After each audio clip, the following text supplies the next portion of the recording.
Blake has mastered the art of weaponizing humor. She is the perfect example of someone who hides behind humor to take subtle digs at others. She's the girl who makes jokes at people's expense, brushing off any hurt feelings with "you're too sensitive." But here's the thing, being mean isn't cool, and pretending to be nice while doing it even worse. Today we're breaking down what makes this behavior toxic, and more importantly, how you can avoid being a Blake in your own life. One example that stuck with me was during the filming of Gossip Girls a few years back. Blake was working with a group of talented co-stars. Instead of showing gratitude for her team or uplifting her colleagues, she referred to them as monkeys in a joking tone. Chuck has a matching pet monkey with coordinating outfits, and I was like, I would love to be part of the show, but I can't act with a monkey. And then I got a few of them.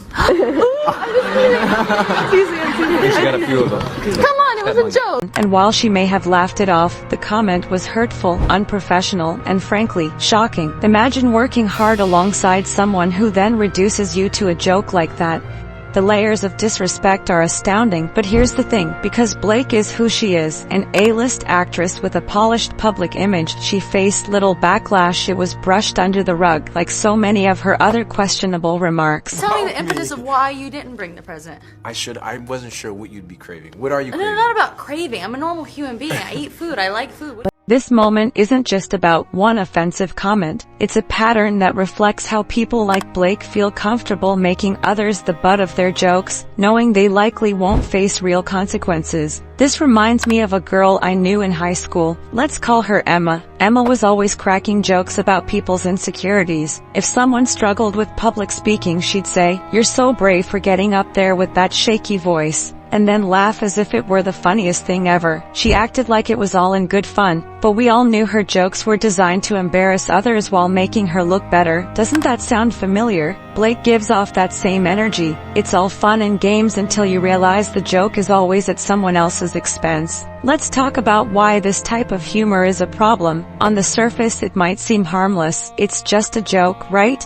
But the truth is, these kinds of comments can leave lasting scars. Words have power. A joke about someone's weight, appearance, or personality can stick with them for years, and when it's done publicly, it's even worse. It humiliates the person in front of others, making them feel small and exposed. For years, Blake has been playing the cool girl card, positioning herself as someone who's funny, down to earth, and unbothered. But this kind of behavior, masking insults as jokes, has real consequences, especially when it's coming from someone in a position of power or influence. People like Blake, or anyone who uses humor this way, often justify their actions by saying, "I didn't mean it that way," or "you're overreacting." But let's be real, they know exactly what they're doing. It's a way to assert dominance, to be the center of attention, and to control the narrative. If you've ever been on the receiving end of this behavior, you know how painful it can be. And if you've ever been the one dishing it out, it's time to take a hard look at why. Ladies, here's the tea. Blake's behavior is a masterclass in what not to do. So let's talk about how we can avoid falling into the same trap. 1. Be mindful of your words. Humor is a beautiful thing, but it should never come at someone else's expense. Before you make a joke, ask yourself, is this kind? Is this necessary? If it's not, don't say it. It's that simple. 2. Own your mistakes. If you ever say something hurtful, intentionally or not, own up to it, apologize sincerely, and make an effort to do better. The real flex is being accountable for your actions. 3. Lift others up. Instead of using humor to tear people down, use it to build connections. Compliment your friends, celebrate their successes, and make them feel seen and appreciated. 4. Check your intentions. Are you joking to make people laugh or to make yourself look better? Be honest with yourself. True confidence doesn't come from belittling others. It comes from knowing your worth without comparing yourself to anyone else. The bottom line, it's easy to be a Blake. It's easy to throw out a quick cutting comment and hide behind a just kidding defense. But being genuinely kind and uplifting, that's where the real power lies. As women leveling up in our femininity, we have a choice. We can either follow Blake's example and weaponize humor, or we can be the kind of women who radiate positivity and leave everyone feeling better after being in our presence. So, let's make a pact today. Let's be mindful of our words, celebrate the people around us, and leave the just kidding insults in the past where they belong. Because the truth is, there's nothing more magnetic than a woman who knows how to be kind and confident. Thank you for tuning in to today's episode. If you found this valuable, like, subscribe, and share it with a friend who could use the reminder. Until next time.